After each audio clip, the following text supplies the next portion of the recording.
You know, life has its own peculiar way of teaching us lessons we never asked to learn. Sometimes, everything seems stable, the job is steady, relationships appear fine, and each morning you wake up knowing what your day will look like. Then, out of nowhere, something hits, you lose your job, a relationship falls apart, or maybe it's just that quiet emptiness that creeps in and refuses to leave. Suddenly, you feel lost, shaken, like the whole world has turned its back on you. I'm not saying this to be dramatic. I'm saying it because it happens, to all of us. And the important thing isn't how to avoid it, but what we do after it happens. We often think, my life is falling apart. But sometimes, falling apart is the exact moment we're given a chance to rebuild, not the same version as before, but something stronger, deeper, and more aligned with who we truly are. In this video, I want to walk with you through 7 principles, not flashy life hacks, but grounded, practical truths that can help you start over when everything seems broken.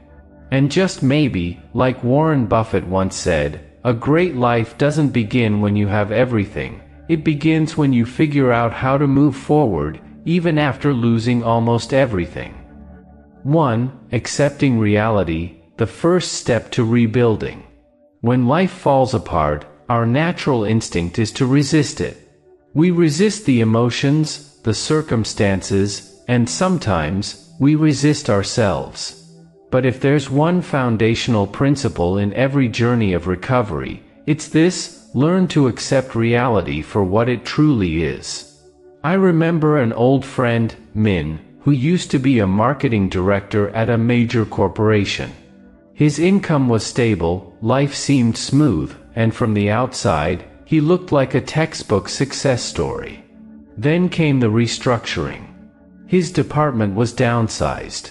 Within weeks, the man who once led dozens of staff found himself walking into interviews with nothing but a resume and uncertainty. Min didn't just lose his job, he lost his sense of identity. His work wasn't just what he did. It was who he was. Instead of facing the loss, Min denied it. "It's just temporary," he said. He kept spending like nothing had changed. He refused jobs that were beneath him and waited for something worthy to come along. Time passed. His savings shrank. Family pressure grew. And Min, once confident and full of purpose, became closed off, irritable, and slowly lost faith in himself. This isn't a rare story. Many people confuse acceptance with giving up. They fear that admitting things are bad means they've failed. But here's the truth: acceptance is not surrender. Acceptance simply means you stop lying to yourself. You can't fix a house if you pretend it isn't crumbling. You can't change your life if you refuse to admit it's off track. Acceptance is the first step out of the wreckage, when you stand up and finally face what is, not what was. Howard Schultz, the founder of Starbucks, once shared his story of growing up in public housing. His father, a truck driver, lost his job after an accident. No insurance. No benefits. No help. That image, of a man left behind by the system, haunted Schultz for years. But instead of denying that reality, he embraced it. He saw the world for what it was, unfair, sometimes cruel, and decided that if he ever had the chance, he would build something better. That decision didn't come from hope. It came from honesty. And that's what acceptance gives you. Not comfort, but clarity. The ability to say, this is what's happening. I don't like it, but I'll face it. Too often, people try to cling to who they used to be. The wealthy person doesn't want to admit they're broke. The admired leader doesn't want to face being forgotten. But here's the thing: when life changes, there's no going back. And the sooner we accept that, the sooner we can move forward. Acceptance isn't the end. It's the ground floor. It's the steady footing you need to begin rebuilding. And even if the new path looks different from the old one, at least it's real, built on firm ground, not false hope. If you're going through a hard time, maybe the first question isn't, how do I get through this? Maybe it's, am I truly seeing what's happening? Because only when you see clearly, can you begin to walk wisely. And that is the first step to rebuilding. 2. Facing the pain. There's no shortcut anymore. Here's a hard truth that needs to be said. No one gets through devastation without going through pain. The question isn't, will it hurt, but rather, how will I choose to deal with it? And the choice between facing pain or avoiding it will, over time, determine the kind of person you become on the other side. I once spoke with a former soldier named Dung. He had served in a combat zone for years. On the battlefield, he was stoic, decisive, a leader who never showed weakness. But when he returned to civilian life, things were different. He began having nightmares, insomnia, random bouts of fear, and even unexplained tears. Instead of seeking therapy, Dung tried to power through it, through alcohol, overworking, binge-watching TV shows until dawn. I'm a soldier, he told me, I'm supposed to be strong. But the more he tried to be strong, the more exhausted he became. What Dung was doing is something many of us do, avoiding pain by keeping ourselves distracted. It comes in many forms. Some shop excessively, as if new purchases can fill emotional voids. Others scroll endlessly through social media, not to learn but to numb. Some overeat, while others stop eating entirely. The methods differ, but the goal is the same, not to feel. But here's the problem. Pain doesn't go away just because we ignore it. It simply waits, until we're weakest, then comes back stronger. Like a wound that's been wrapped but never cleaned, it doesn't heal, it festers. There's a paradox that anyone who's been through hardship understands. When we sit with our pain, face it, and name it, the intensity might be sharp at first, but it passes quicker than the pain we carry when we keep running. Feel it once and fully, or suffer it quietly for years. Eventually, Dung joined a veteran support group. There, he didn't need to be strong. He started journaling, just a few lines at first, then paragraphs, then pages. He didn't write beautifully. He wrote honestly. One day, he simply wrote, I'm tired. But I'm still here. And that small truth was the beginning of his healing. Therapists call this practice sitting with the pain. Instead of pushing it away, you give it a seat beside you. You don't let it drive your life, but you don't lock it outside either. Some simple practices can help you begin. Take a few deep breaths when emotions rise, write what you feel without judgment, or talk to someone who truly listens.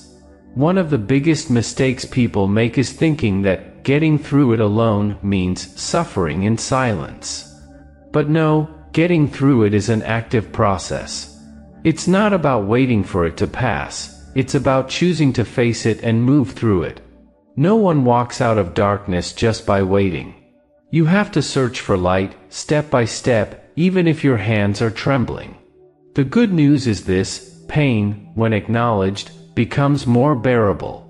It may still be there, but it no longer controls your entire world. You don't need to push it away. You learn to live with it, honestly, gently, and with awareness. So if you're going through something right now and your instinct is to avoid, maybe try doing the opposite, just once. Sit still. Breathe. Write one line. Speak one honest sentence to someone you trust.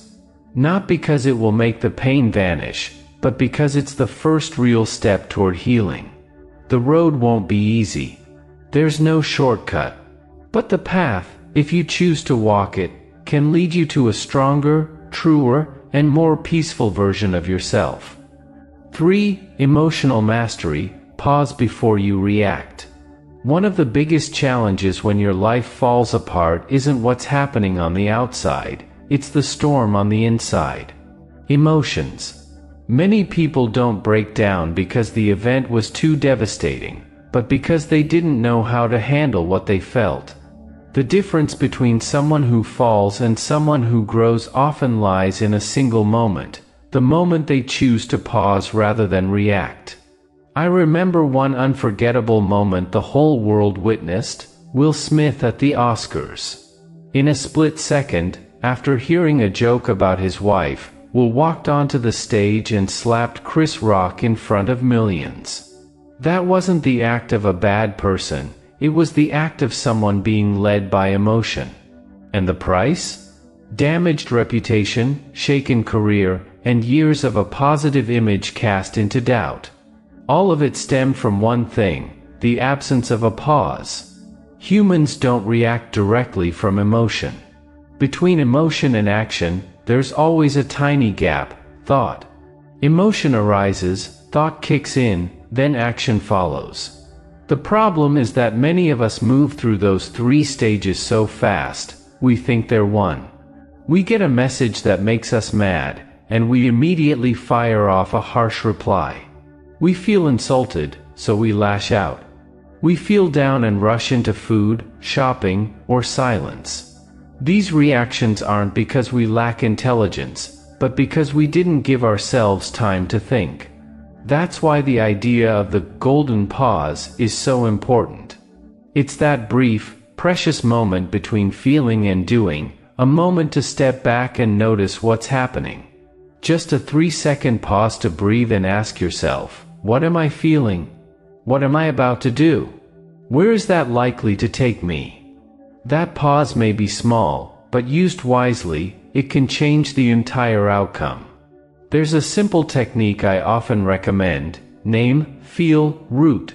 First, name the emotion: I'm angry, I'm sad, I'm frustrated. Naming helps you separate from it. You're no longer the anger, you're the one observing it. Second, feel it fully. Where in your body is it showing up? Tight chest? Shaky hands? Fast heartbeat? Noticing grounds you in the present and prevents you from spiraling. Lastly, ask, what's the root of this feeling? Is it really from what's happening now, or is it echoing an old wound that never healed? Many impulsive actions don't come from today, they come from yesterday's pain, still alive and unaddressed. One careless comment can trigger a storm if your heart is already weighed down with unhealed hurt. So pausing doesn't just help you avoid mistakes, it opens a door to deeper self-understanding. Emotional mastery doesn't mean becoming a monk who never gets upset. Everyone has moments of anger, sadness, or disappointment. But those who master their emotions know when to speak, when to stay silent, when to act, and when to wait. True strength doesn't lie in not feeling, but in choosing where those feelings lead. You can start with small actions. When you're triggered, take 3 deep breaths before speaking. When you get upsetting news, write down your response before sending it. When you want to yell, go for a short walk, then come back to the conversation. These practices might not change your circumstances, but they will change how you navigate them, and that makes all the difference. Because in the end, what defines you isn't what happens to you, but how you respond to it. And sometimes, just 1 second of pause can save a relationship, a career, or even yourself. 4. Rebuilding through small steps. Discipline is the foundation. When a part of your life falls apart, your first instinct is often to want to change everything at once. You make grand plans, wake up at 5 a.m., hit the gym every day, journal, learn new skills, and become the best version of yourself. But just like skyscrapers aren't built on a whim, rebuilding your life can't be done on inspiration alone. Recovery doesn't come from emotion, it comes from discipline and the small actions you repeat each day. I remember when I first read James Clear's Atomic Habits. I paused on the very first page. He wrote, "Every action you take is a vote for the type of person you want to become." Change doesn't come in leaps. It's like sharpening a blade, slow, steady, and invisible at first. A person changes not by working 14 hours in a day, but by working 2 hours a day for 100 days in a row. Here's where many people go wrong. After a setback, they want transformation to happen fast. They feel like they must do something big to feel progress. So they set sky-high goals, and when they inevitably can't keep up, they quit. They think they lack motivation, but what they really lack is a system, a sustainable way to move forward that doesn't rely on bursts of energy. It's like recovering from an injury. You wouldn't expect the wound to heal overnight. You'd need rest, therapy, healthy food, and above all, patience. Rebuilding life after a breakdown is the same. You don't need to fix everything this week. You just need to start with one small thing today, and repeat it tomorrow. One simple tool that can make a huge difference is a habit tracker. At the end of each day, take a minute to mark what you did, drank enough water, slept on time, walked 20 minutes, read 5 pages, avoided social media after 10 p.m. These seemingly trivial actions, when tracked consistently, give you a real sense of momentum, like you're gradually taking your life back, one step at a time. Another helpful routine is crafting a personal morning ritual. Mornings are when your mind is most clear, untouched by the noise of the day. Starting your day with a sequence of intentional acts, making coffee in silence, breathing deeply for 5 minutes, writing down 3 things you're grateful for, can shift you into a proactive state, rather than a reactive one. I once met a businessman who went bankrupt at 40 and lost nearly everything. Instead of diving headfirst into rebuilding his business, he focused on one thing: waking up at 6 a.m. every day and running for 30 minutes. No phone, no distractions, no plans, just running. After 3 months, he started sleeping better. After 6, he felt his confidence returning. A year later, he launched a new venture, not because he had a new idea, but because he had rebuilt himself from the inside out. Discipline isn't cold or rigid. It's the backbone of sustainable growth. Without it, all your willpower is just empty talk. And sometimes, you don't need to reinvent your life.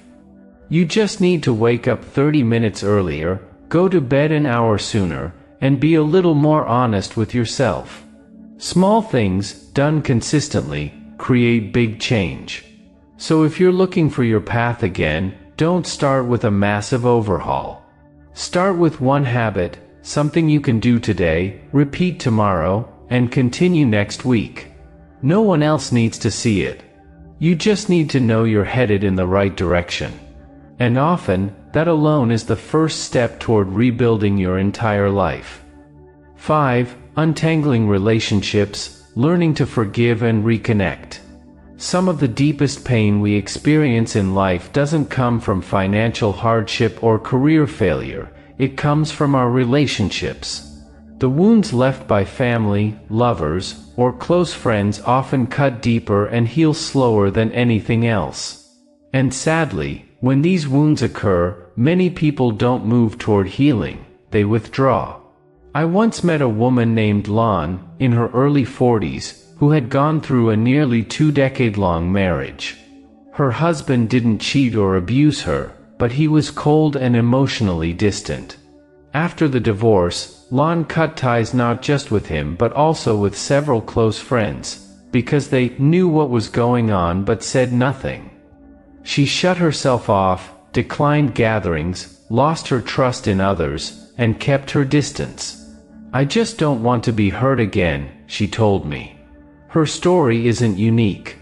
When trust is broken, the instinctive reaction is to build walls. But the problem is, walls don't just keep others out, they trap you inside. Isolation may feel safe in the short term, but over time, it erodes joy, connection, and even your ability to recover from emotional pain. Forgiveness, then, is a journey not made for the impatient. It's not about saying, "I'm fine," or brushing over real hurt. It begins when you accept that you were hurt, but you no longer want that pain to dictate the rest of your life. Forgiveness doesn't erase the past, but it opens the door to a new future. Nelson Mandela was living proof of that. After 27 years in prison, he walked out not with bitterness but with grace. In an interview, he once said, "As I walked out the door toward the gate that would lead to my freedom, I knew that if I didn't leave my bitterness and hatred behind, I'd still be in prison." Mandela didn't forget what happened. He simply chose not to let the past imprison his future. One simple yet powerful way to begin this journey is by writing a letter, not to send, but for yourself. Write to the person who hurt you. Say everything you've never said. Express the anger, the disappointment, the grief, not to justify, but to release. When you finish, you can tear it up, keep it, or burn it. The act itself is what matters. It means you've faced something that once held power over you. Another technique is internal dialogue. Imagine the person sitting in front of you, and speak from your heart. Not to make them understand, but to free yourself from what's been weighing you down. It's important to remember, forgiveness doesn't mean restoring a broken relationship. You can forgive and still keep your distance.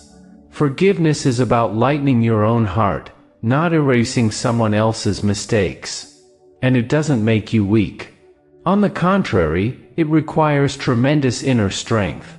When a relationship breaks down, the first step isn't to shut every door, it's to listen to yourself. Ask what you're truly hurting from, and whether you want to keep letting that pain control your thoughts and actions. If the answer is no, then forgiveness is your first step toward untangling that knot. You may not be able to repair what's broken, but you can repair your relationship with yourself by no longer allowing anger or pain to define who you are. And as your heart lightens, you'll begin to see new connections on the horizon, healthier ones, built slowly but with truth and care. 6. Broadening your perspective. You're not the only one in pain. One of the most isolating feelings during a personal crisis is believing that you're the only one who's hurting. This loneliness doesn't just come from lacking people around, it comes from the mistaken thought that no one understands, no one's been through it, and no one suffers quite like you. It's a mindset known as the special victim syndrome, a psychological trap that doubles the weight of our pain. Someone once told me, if you stare at a scratch on your hand through a magnifying glass, you might mistake it for a mortal wound. That's exactly what happens when we fixate only on ourselves and our pain. It becomes magnified. This isn't to say your pain doesn't matter. It's real, it's valid. But when you dare to step back and see the bigger picture, you realize you're not alone. One of the most inspiring stories I've come across is that of Viktor Frankl, an Austrian psychiatrist and author of Man's Search for Meaning. He survived Nazi concentration camps where most of his family perished. In those brutal and hopeless conditions, he didn't stop searching for purpose. He observed those around him, listened to them, remembered small acts of kindness, moments of sacrifice, and the quiet resilience of people who had nothing left. That's what kept him alive, not just physically, but spiritually. Frankl wrote, "Suffering itself doesn't break us, it's suffering without meaning that does." This wasn't a cliché. It came from someone who lived through horrors most of us cannot imagine and still found a way forward by connecting to something greater than himself. So when you feel trapped in your pain, there is a way out, not by denying what you feel, but by broadening your view. Instead of asking, "Why me?" try asking, "What can I learn from this?" or "Has anyone else overcome something like this?" One powerful way to shift your perspective is to actively engage with other people's stories. Read biographies of those who've endured loss, war, illness. Volunteer, not just to help others, but to reconnect with the shared human experience, where everyone is carrying something invisible. Listen deeply. Sometimes, just hearing someone else's story softens the ache in your own. I once knew a young man who, after a major family crisis, started volunteering as a tutor at an orphanage. The children would run to him, hug him like family. He told me, "That was when I stopped seeing myself as the most broken person in the room. I realized I could still give love, still bring joy, and that pulled me out of the pit I was in." Connecting with others, especially those who are struggling too, doesn't erase your pain. But it helps you put it in perspective, as one thread in the fabric of human life. And in that story, you're not an isolated victim, but a member of a community that's constantly learning, healing, and growing through adversity. Broadening your perspective doesn't change your circumstances, but it changes you. And sometimes, that's all you need to begin again, not with the heaviness of isolation, but with the awareness that you still belong to something much greater. 7. Gratitude over envy, reconnecting with what you already have. There's a subtle but persistent pressure in modern life, the urge to compare. It doesn't come from somewhere far away, it lives right there in your phone. As you scroll through social media, you see people traveling to stunning places, eating gourmet food, living in tidy homes, and seemingly never having a bad day. And just like that, you begin looking at your own life through a distorted lens, judging your behind the scenes against someone else's highlight reel. I once met a young university student named Nam. He was bright, earned high grades, won scholarships, and was admired by teachers. Yet every time he saw a friend post about studying abroad or landing an internship at a prestigious company, he felt inferior. "I know I'm doing okay," he said, "but I'm just not as good as them." That feeling of not enough wasn't about his actual achievements, it was the result of constant, unfiltered comparison. If left unchecked, envy slowly corrodes our peace. It blinds us to what we already have, because our eyes are fixed on what we lack.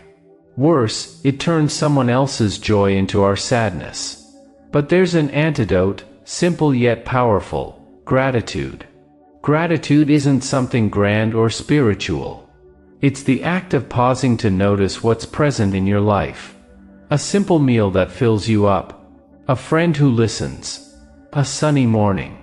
A small fear you overcame that no one saw. These things, if not acknowledged, slip by unnoticed, as if they never existed. One powerful practice recommended by many psychologists is to keep a gratitude journal. You don't have to write much, just 3 things you're thankful for each day. Maybe it's a thoughtful message from a friend, a good cup of coffee, or the fact that you were more patient today than yesterday. When you focus on what you do have, your mind slowly stops obsessing over what you don't. Bit by bit, a quiet sense of sufficiency returns, not because your circumstances changed, but because your perspective did. I once heard a story about a Syrian refugee living in a temporary shelter. In a place lacking food, clean water, or safety, this man still smiled when speaking about his wife and child. "We're alive. We get to see each other every day. That's a blessing," he said. His words didn't come from ignorance, but from choice. He chose to see what remained, rather than what was lost. And in that choice lay a strength deeper than any material success. Gratitude doesn't fix your situation. It won't make you rich overnight or solve every challenge. But it transforms how you move through your situation. It softens your heart, pulls you out of the spiral of comparison, and grounds you in the present, where small but precious things are waiting to be noticed. When you begin living from a place of gratitude, you stop obsessing over where others are or what they're doing.